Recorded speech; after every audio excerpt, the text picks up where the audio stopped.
अंधेर नगरी चौपट राजा टके शेर भाजी टके शेर खाजा।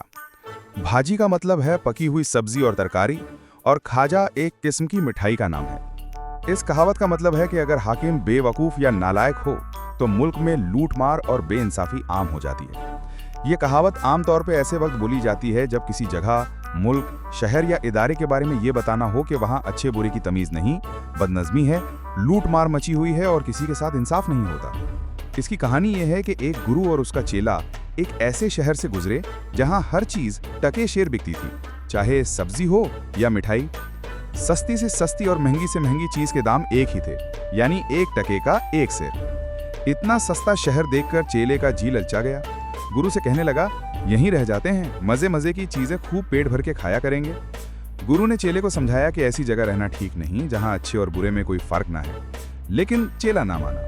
गुरु उसे वहीं छोड़कर आगे बढ़ गया। इधर चेला मिठाइयाँ और रोगनी खाने खा खाकर खूब मोटा हो गया। एक दिन शहर में एक शख्स को किसी ने जान से मार दिया। सिपाहियों ने कातिल को बहुत तलाश किया, लेकिन उसे ना पकड़ सके। मरने वाले के रिश्तेदारों ने राजा से फरियाद की कि हमें जान का बदला जान से दिलाया जाए।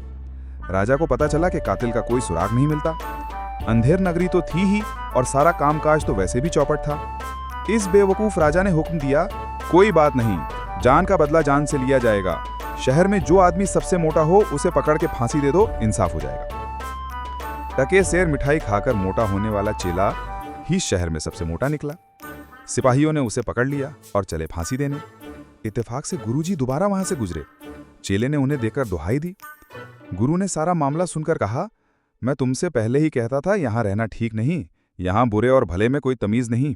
खैर, अब कोई तदबीर करता हूँ। ये कहकर गुरु ने सिपाहियों से कहा, इसे छोड़ दो, मुझे फांसी दे दो, तुम्हारी मेहरबानी होगी। सिपाहियों ने हैरान होकर पूछा, क्यों? गुरु ने जवाब दिया, इसलिए कि यह वक्त मौत के लिए बहुत अच्छा है। इस वक्त जो फांसी लगकर मरेगा वो सीधा जन्नत में जाएगा। ये सुनकर सारे सिपाही फांसी पर चढ़ने को तैयार हो गए।